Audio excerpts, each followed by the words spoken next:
falling in love with. Can't see much of the future unless we find out what's to blame. What a shame.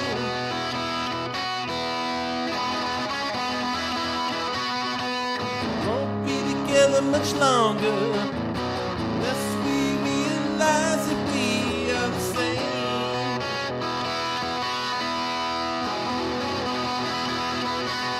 Ever fallen in love with someone? Ever fallen in love with someone? Ever fallen in love with someone? Shouldn't have fallen in love with. Stir my natural emotions, make me feel I'm dead.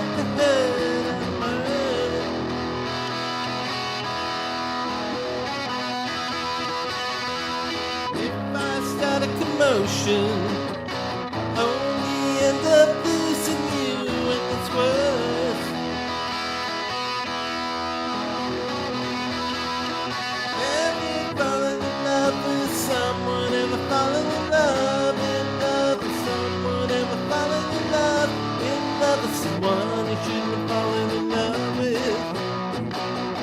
Ever fallen in love with someone? Ever fallen in love with someone?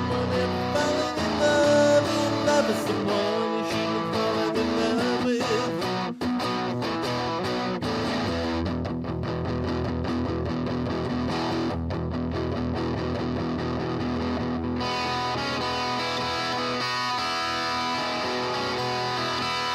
Ever fallen in love with someone?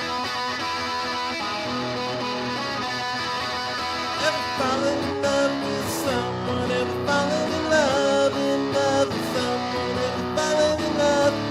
love with someone you shouldn't have fallen in love with? Ever fallen in love with someone? Ever fallen in love with someone? Ever fallen in love with someone you shouldn't have fallen in love with? Fallen in love with. Falling in love with someone you shouldn't have fallen in love with.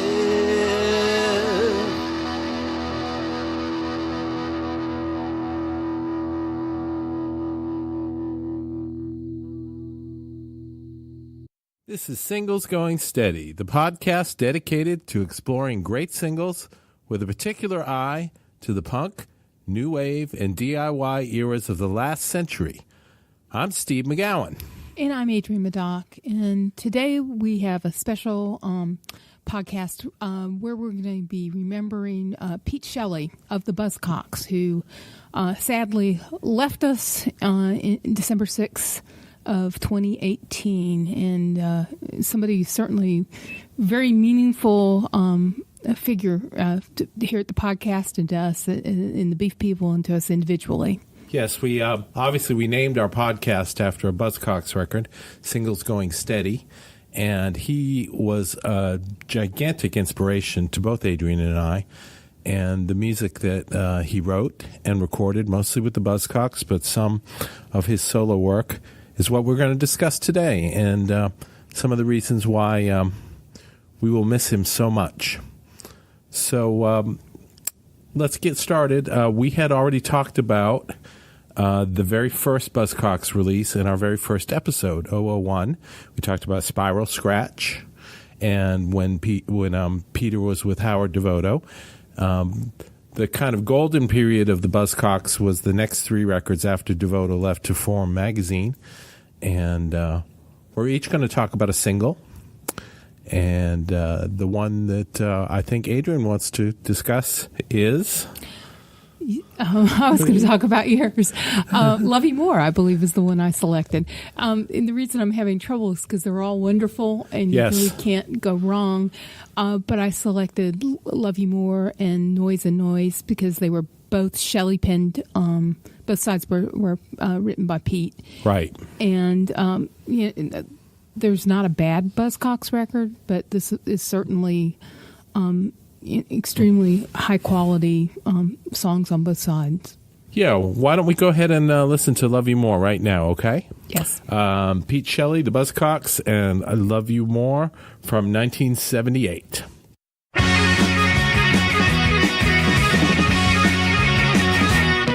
in love again. Been like this before. I'm in love again. This time's true, I'm sure. Don't wanna end up like a 9-day wonder. I've been hurt so many times before.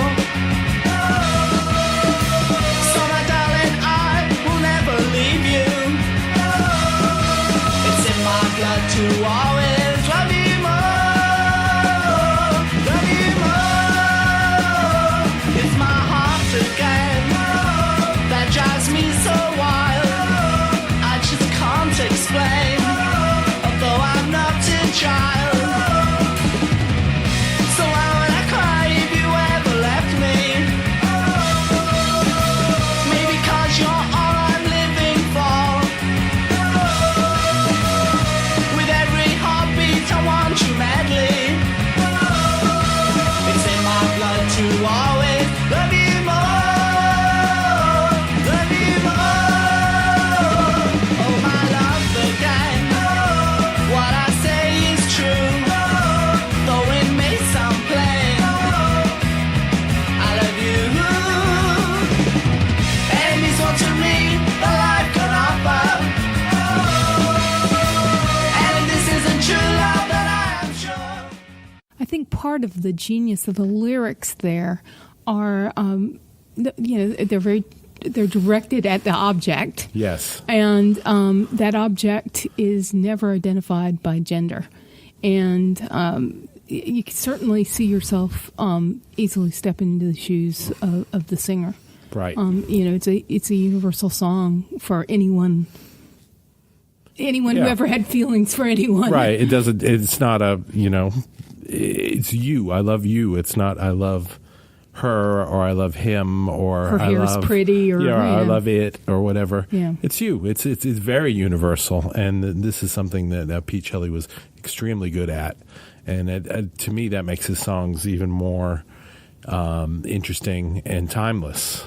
And it's just a great hook in this song too. I mean, it just buzzes along to use the band name, and those kind of football terrace vocals, Ayo, Ayo, Ayo. It's infectious, sticks in your head, typical Buzzcocks, just amazing single. One of the sort of byproducts of someone's passing is you get a lot of reflections about what an artist meant to people, and I think a lot of folks talked about Pete Shelley really being meaningful to them in their teens. But I think, how jaded do you have to be where you would relegate a song like this to, that's a teen it's just feeling. A teen, that's something, because it seems to me that the lyrics are so universal, pure and universal, Yeah. and timeless, and not just timeless in that it's art that will last, but that I think that it speaks across your own ages. And I was kind of sad to see people thinking that they put away Buzzcocks in their mind as something of their youth, and it's something that spoke to them at one time in their life. Yeah, because it seems to me that it still speaks to me every day. And I would hope that if folks listening to the podcast have not given listen to the Buzzcocks before, this is a great place to start. Yes, absolutely. Now this single, which was a standalone single, was not on any of the official releases. It was released on the Singles Going Steady compilation. It has a really interesting cover. Yeah, and this was one of those coming out of Manchester School of Art, sort of background with Malcolm Garrett, and just not telling you sort of what Garrett says about the sleeve, but what it means to me. It's very much got a Valentine color theme. It's pink. It's pink, almost Pepto-Bismol pink. Maybe it's a little nicer than that. Yeah. With purple and some reds. So Valentine colors for this love sleeve. But I'm lavender. It's really interesting. Lavender has a very rich meaning with sort of sexual identity rebels. Yes. And that's certainly part of who Pete was in a very public way. Right. Going back to the Buzzcocks, and we're going to talk a little bit about his solo work as well, but he was absolutely unabashedly open about his bisexuality. Yes, and at a time when it was not as free and open as it is now. And he certainly, just did not pull punches in a way Right. that few people. I mean, it's sort of. I was going to say few people now, but I mean, it's kind of. It's certainly more acceptable. The civil rights movement Right. for sort of acceptance for across the board on folks of differing gender identities and sexual identities, sexual orientation. That certainly is a very different world in 2018 than it was in 1978, 1977. That brings me back to the lavender on this, Right. And that the lavender, it has often been identified as sort of like the rejection of gender norms. You had pink. Well, pink originally was identified with boys, but pink with one gender and blue for another, and sort of like in the last century, pink sort of got attached to women. Pink turned to blue. yeah, it did. Pink did turn to blue, and blue is for boys and pink is for girls, and lavender is for everyone else. So when I was looking at the sleeve and thinking about that, I was like, lavender. I don't know that was intended. That was something that I sort of picked up as a color theory on a very interesting walking tour of the Castro in San Francisco. And, by a very nice woman named Trevor.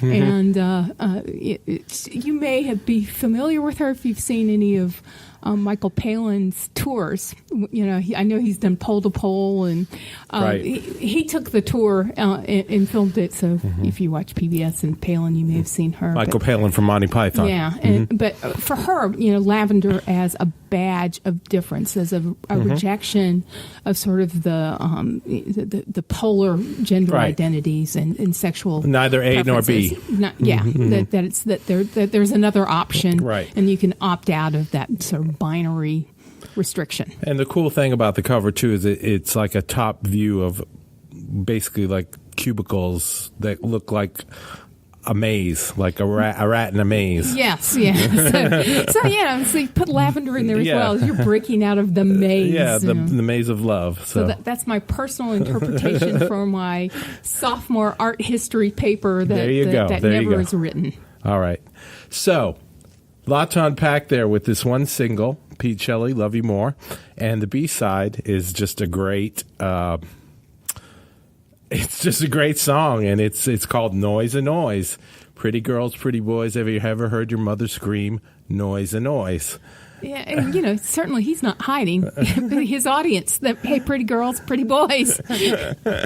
but just to get to the band part of that is who hasn't ever been in a band and been rehearsing and somebody yell at them and say, that noise. Turn that noise down. Your noise is annoying. We did that for quite a few years in the Beef People.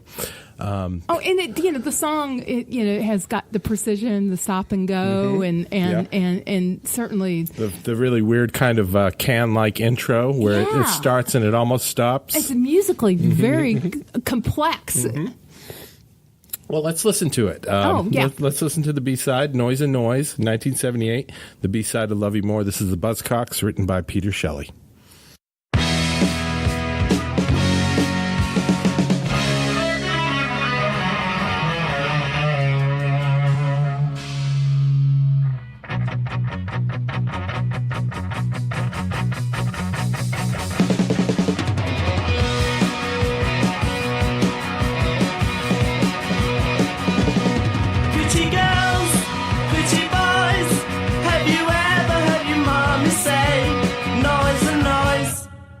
Pretty girls, pretty boys, have you ever heard your mommy shout? Noise and noise, go.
Leave that in your teen years. I mean, you've got to carry that with you. I mean, if you're not willing to make noise that annoys now, I have no use for you. That's right. Our noise is more annoying than ever. It has to be noisier too. Yeah, just brilliant, just fun. Great hook. Love to listen to it. It just makes you smile when you listen to these. So he's got so many songs that are very serious, and he's got so many songs that are just fun, like Why Can't I Touch It? Or there's always a heart of cleverness, yes, and a turn of phrase. Mm-hmm. One of the things that I read on Twitter, because I follow Malcolm Garrett, is he wrote that Malcolm Garrett, the sleeve designer, mm-hmm. Right, who did all those great right. Buzzcock sleeves, and they are great. They are great. Mm-hmm. It's a very well known designer. Rio, the sleeve for Duran. Yeah. So so I was sort of a pace setter for great design in the 80s. But he wrote about Shelley that his writing was concise yet emotive, no words wasted ever. And right. That's just summing it up. And he called him the P.G. Woodhouse of punk, which I love. Wow, that's great. And I think that captures the carefulness with language and being thoroughly imbued with sort of that acerbic, humorous view of life, mm-hmm. and that droll observation of human yourself and others. That kind of British view, yes. Mm-hmm. So, shall we go to our next single? Let's do it. This is the one that I picked. It's from 1979, the third record. It was on the third record, called A Different Kind of Tension. At this point, they were quoting Burroughs. And the song that I picked is called You Say You Don't Love Me. It's a very mature song. We had talked a little bit about in our intro podcast, our Get to Know Us podcast, about the effect of the Buzzcocks on me personally. Having heard them when I was young, before I was really even playing the guitar, and being such a big Beatles fan, I was able to put, 2 and 2 together. Beatles sped up equals Buzzcocks. And so, the light went off in my head. And when I heard this record and this song in particular, I was very inspired. I have to say that this is one of the main songs that made me want to start a band. I heard this song and the lyrics just completely blew me away. And the tune is amazing. And I immediately wanted to write songs like this. You know, I was a fan of Elvis Costello, but he was basically on another planet. I didn't think I could ever write songs like him, but Buzzcocks I thought I could approach.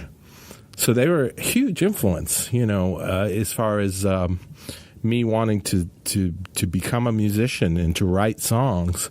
And this song in particular, it's got such a universal theme. So let's go ahead and listen to it, okay? All right. From A Different Kind of Tension, it's You Say You Don't Love Me, Peter Shelley and the Buzzcocks, 1979. You say you don't love me. Well, that's alright with me, 'cause I'm in love with you. And I wouldn't want you doing things you don't want to do.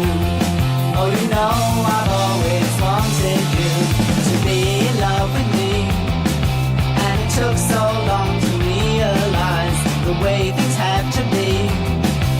I wanted to live in a dream that couldn't be real. And it's time to understand now the way that you feel. You say you don't. You say you don't. You say you don't love me. Well, that's alright with me, 'cause I have got the time to wait in case someday you maybe change your mind. I've decided not to make the same mistakes this time around. As I'm tired of having heartaches, I've been thinking and I found I don't want to live in a dream, I want something real. And I think I understand now the way that you feel. You say you don't. You say you don't. Say you don't.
All right, You Say You Don't Love Me. And I was talking about how influential this band and this song was on myself and on the Beef People. Another thing is the Buzzcocks themselves were very much movers and shakers in the so-called punk scene.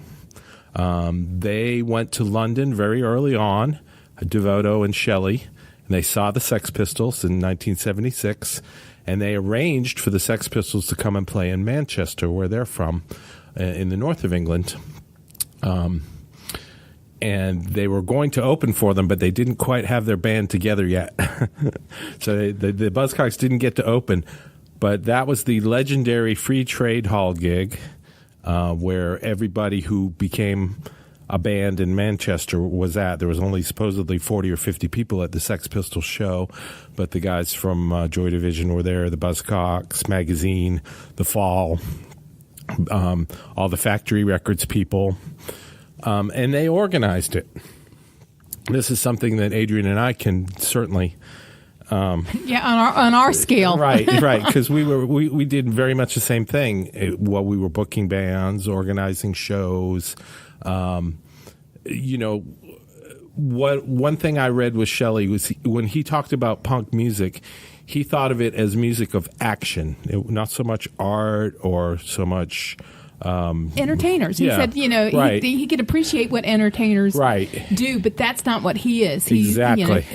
He was about action and right. doing. He didn't think he was like a guy up on the stage, with a clown nose on, singing his little songs. Punk is music of action. You go and do something. You get it done. You put on a show. You write a record.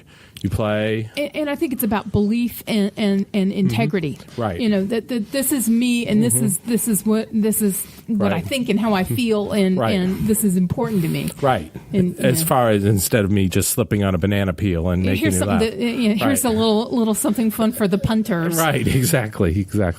So I was reading an article my friend Fitz sent me about that Manchester Free Trade Hall gig, and it was very funny because it said that all the guys and girls in the bands that were to come were watching the Sex Pistols, and that particularly Mancunian thing of not just like, I can do this, but I can do this better.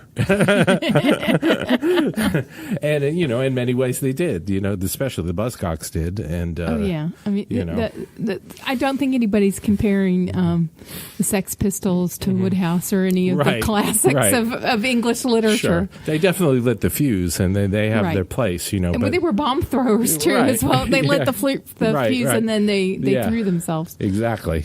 So, music of action. To go back to You Say You Don't Love Me, again, the gender. It's a fluid gender song. I mean, it's not a him or her song. Right, and again, you can place yourself in there, and it's got the the heartbreaking arc. Right. Baby, you'll love me. Right. Okay, I really realize what's going on, Right. and it's okay. But I mean, everybody's been there. I mean, this is everybody's had unrequited love or love that doesn't work, and this is just such a universal feeling. I read, that, of course, with Pete's passing, there was a lot written, particularly about the lyrics and what the lyrics meant. And Yes. evidently, we've seen lots of interpretations Right. about what this meant. But this was actually somebody he partnered with for 7 years. His first serious boyfriend, Right. and that they were together for 7 years. So I guess that has a happy ending, or I don't know. Maybe they never loved each other. It was never requited, but It's 7 hard to years tell, of that. but it's a great song. That's it's just a great timeless song. And should I talk about my theory about the gender fluid I songwriting? think so. I think it's an interesting one. We were discussing, earlier about his bisexuality or whatever. You love whoever you love. That's fine. It's not an issue for me when I listen to songs. But the way that a lot of these songwriters that I really, really like, Grant Hart, Bob Mould, Morrissey, Shelley, since they write these songs without the specific pronouns, to me, they're more universal. They make for a better song, I think. And they may have started in right in hiding, in a right. sense. Yeah, just trying to a little obfuscation by not being tied down to a particular.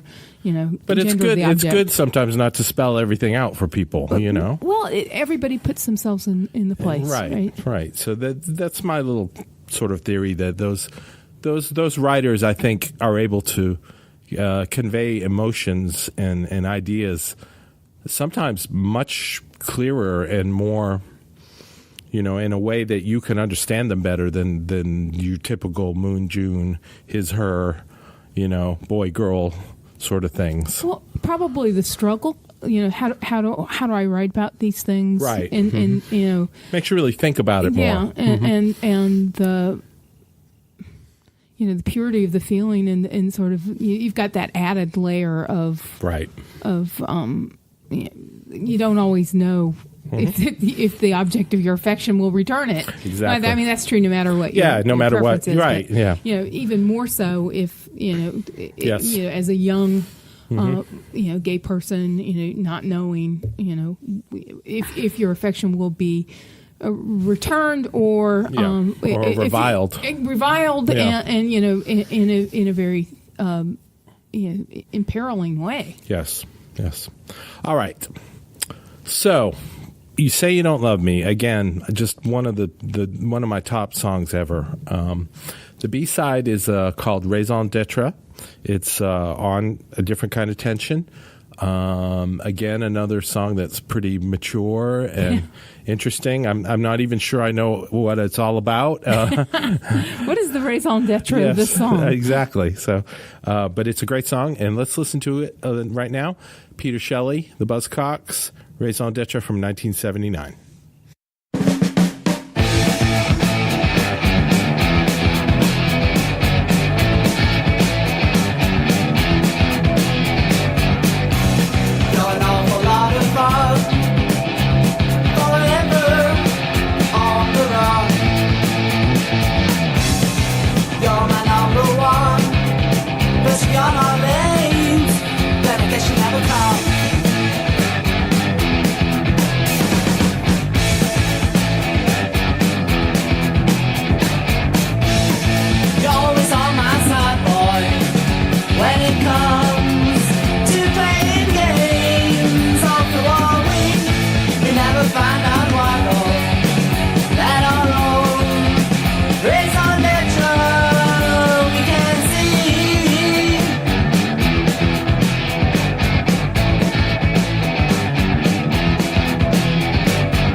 Okay, raison d'etre. One of the things I really like about this song is the way it's structured. Buzzcocks were never into the blues-based kind of guitar figures. You don't hear a lot of Chuck Berry type stuff like you do with like the Sex Pistols. It has that riff that just repeats and grinds its way through all the way, especially towards the end. It's very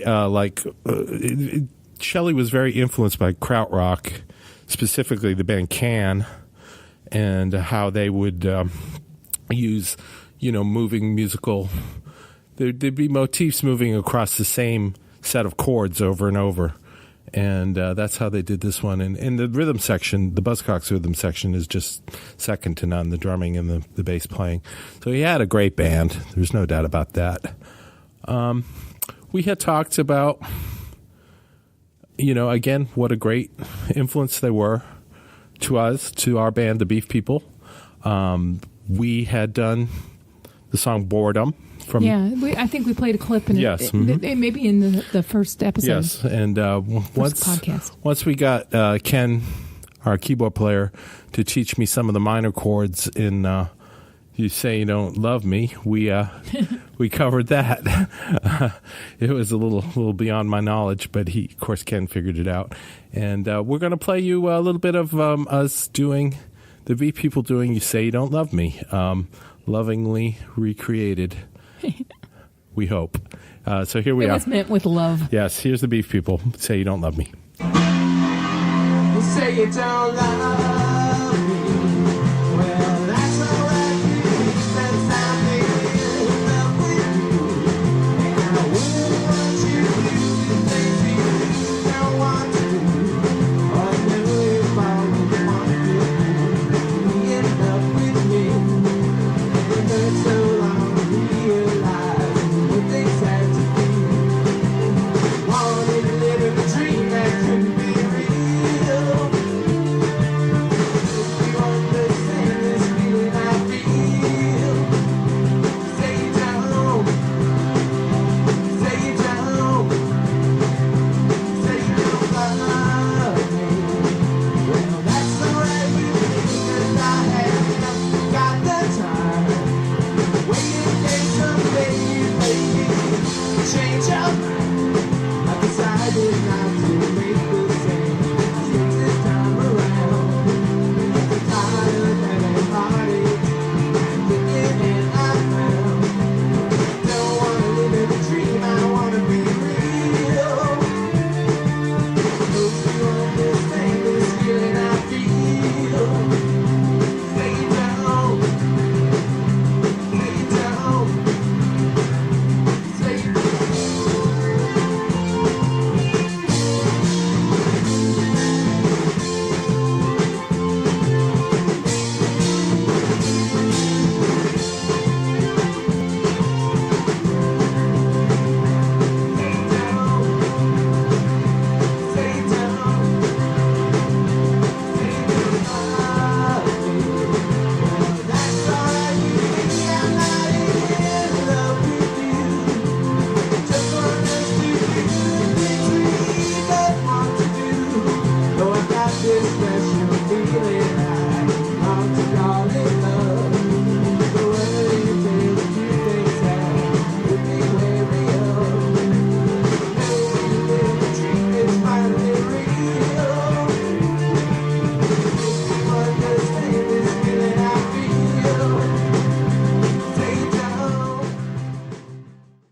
All right, there we are, doing our best Buzzcocks impression. A beefy buzz. We didn't cover a ton of Buzzcock songs, but they were such an influence that they were part of all the songs we wrote. And I know you played several Yeah. in your post-beef bands. Yes, indeed. Yeah, we did Fiction Romance and a few other things. So after the initial 3 records of the Buzzcocks, they broke up for a while, and Pete Shelley started a solo project. And it was very interesting because it was very electronic. Yeah, it was a very, very different presentation. Yes. From sort of the straightforward punk DIY. Right. Let's put together a band to this 3-piece white suit, electronic white room. A very polished appearance in many ways. Yeah, he had actually studied computers at university, as they say, and had always been interested in electronic music, and he had a pretty good hit in the UK with this song called Homo Sapien. And that was a hit despite the Yeah. fact that it was banned by the Beeb. The BBC wouldn't play Exactly. for its overt homosexual references. So we're going to play it for you and see if you can spot anything that you don't like. Because I think it's a great song.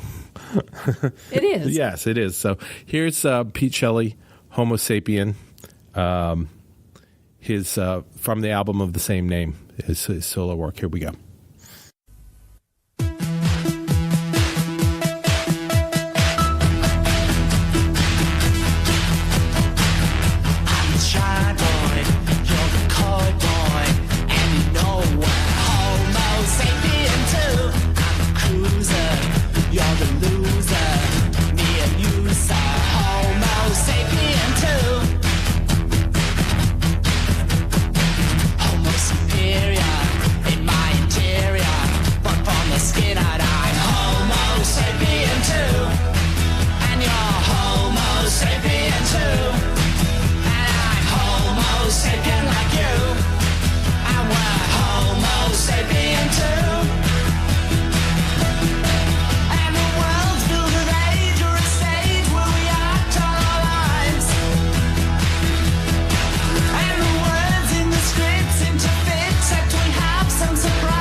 Okay, Pete Shelley, Homo Sapien. I love the way he uses the electronic music and the acoustic guitar.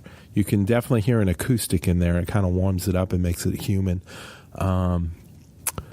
It's definitely from 1981. This is a pioneering sort of sound. Yeah, it's musically pioneering. Mm-hmm. It's lyrically pioneering. Yes. And and it's certainly in its sort of fearless openness. Yes, again, as we said before, and it's a great song. It's catchy and kind of percolates along. I remember, I was in college at the time, and you'd go to the club and you'd hear it. Yes, it was. Not that I was always in the club. I was usually seeing live bands, but yes. in the music before the bands came on, you'd hear Homo Sapien. Yeah, absolutely. It was a big deal, and we'll put a link to the video for this, which is certainly of its time, and kind of doing like a early Thomas Dolby sort of thing almost. Yeah, and that's we talked about the sort of how electronic instruments and do-it-yourself electronics was very much part of a punk DIY ethos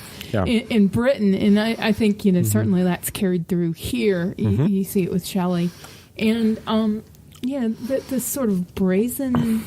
Brazen makes it sound like it's obnoxious, but it's not obnoxious at all. It is. It's sort of open and unabashed. Yeah, it paves the way for, like we were talking earlier, like the Smiths. Yeah, I mean, I don't think there would have been a Morrissey and the Smiths. Right. I think that the people that were paying attention to Shelley, which was their local music, right. From Manchester. And so, here's the local hero being himself. Right. That certainly opens the doors for others to be themselves. Right.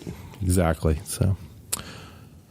Well, this has been our show about Pete Shelley. It's not our numbered show. It's a special edition. We're sad, but we have the music, and the music is just amazing. The other day, I sat down and I listened to all 3 of those Buzzcocks records, the first 3 and Singles Going Steady, and it just brightened up my night. Mm-hmm. I was smiling and I was happy. I love this music so much. I love his writing. It's influenced me so much, and he will be very much missed. Yeah. I know the day of, I couldn't listen to it. No, I couldn't either. It just hurt my heart. I know, but a great artist, somebody that's been a huge inspiration to us, not just with the music, but with the way he ran his career and his band. And we started a podcast named for their. I know. And the first episode was the Buzzcocks. I mean, it wasn't family, but it felt like family. Exactly. So Pete Shelley, we will miss you. And anything else? Do you have any recommendations? Yeah, we do have some recommendations. Person, place, thing, persons. Mine is, I know that they were, before I even get to that, I do recommend, if you don't have them, you get the first 3 Buzzcocks records, which is Love Bites, Another Music in a Different Kitchen, and A Different Kind of Tension. Those are the first 3. Obviously, Singles Going Steady is a must-have. So really 4 records. If you don't have any of those records, I would definitely recommend them. And I would recommend Pete Shelley's Homo Sapien record, his solo. XL1 is good too, but Homo Sapien is probably the one to get. Yeah, and there's a bunch of interesting stuff about XL1 that we didn't get into. Right, we'll link to it. Yeah, we'll link to you on the website, subrecords.com. Yep. And before any of this happened with Pete, they were planning on reissuing the first 2 Buzzcocks records on vinyl, on colored vinyl, with the deluxe packaging and booklets and everything, and we will link to that. Those will be available. I think they're coming out in January. Yeah. So, or at least in the UK in January. Yeah, and so. It's on Domino, I think. Yeah, so that's definitely a must-have. Those are my recommendations. I've asked Santa. Yes. Santa's a big Clash fan. I didn't know if you knew that. I know. I'm hoping Rudolph subverts it. Yeah. What about you, Adrienne? Do you have some recommendations? Well, my recommendation is going to be sort of related, for our younger listeners, where it might be hard to sort of contextualize how revolutionary Shelley's openness was. Is to sort of, I've got a double time capsule. Which is, there was a documentary in 1995 called The Celluloid Closet, which was all about the veiled ways and sort of the asides that Hollywood, in its golden age, how it acknowledged homosexuality and bisexuality and lesbianism.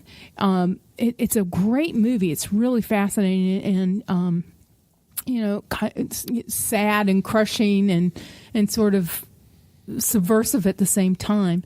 And even from the vantage point of 1995, so you've got this thing made in 1995, right, which is all about sort of like the bad old days. Mm-hmm. And 2018, we're still moving towards perfecting our relationship with each other as humans, but the sort of civil rights movement around gender identity and sort of liberation when it comes to sexual identity is just in such a drastically better place in 2018 than it was even in 1995.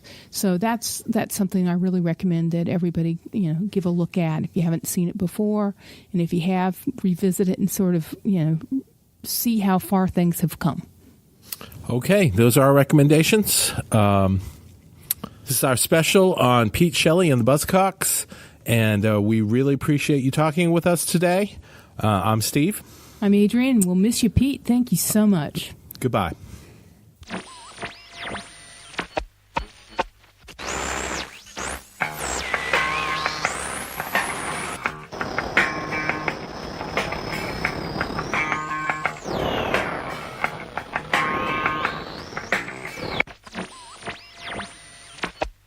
To learn more about the artists and recordings we just talked about, visit our website at zubrecords.com and click on the Singles Going Steady icon. You'll also find links to the persons, places, and things we recommend, and much more.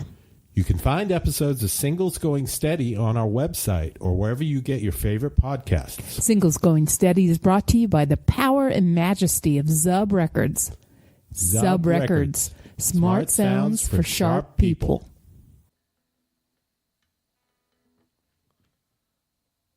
You say you don't love me, but that's alright with me, 'cause I'm in love with you. Wouldn't want you doing things you don't want to do. Oh, you know I've always wanted you, be in love with me. And it took so long to realize the way things had to be. Wanted to live in a dream that couldn't be real. And I'm starting to understand now the way that you feel. You say you don't. You say you don't.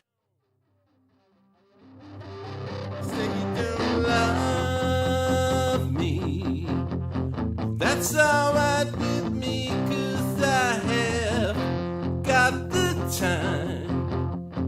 Wait in case someday you maybe change your mind. I decided not to make the same mistakes this time around. As I'm tired of having heartaches, I've been thinking and I found. Don't wanna live in a dream, I want something real. And I think I understand now the way that you feel. You say you don't. You say you don't. You say you don't.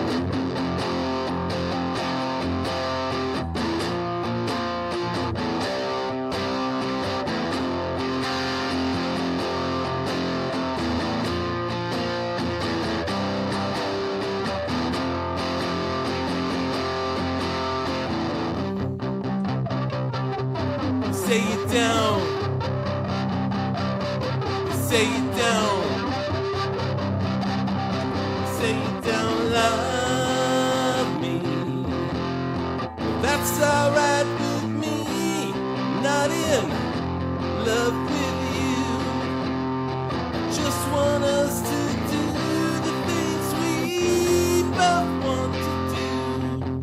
Though I've got this special feeling, wrong to call it love, for the word entails a few things that I would be well rid of.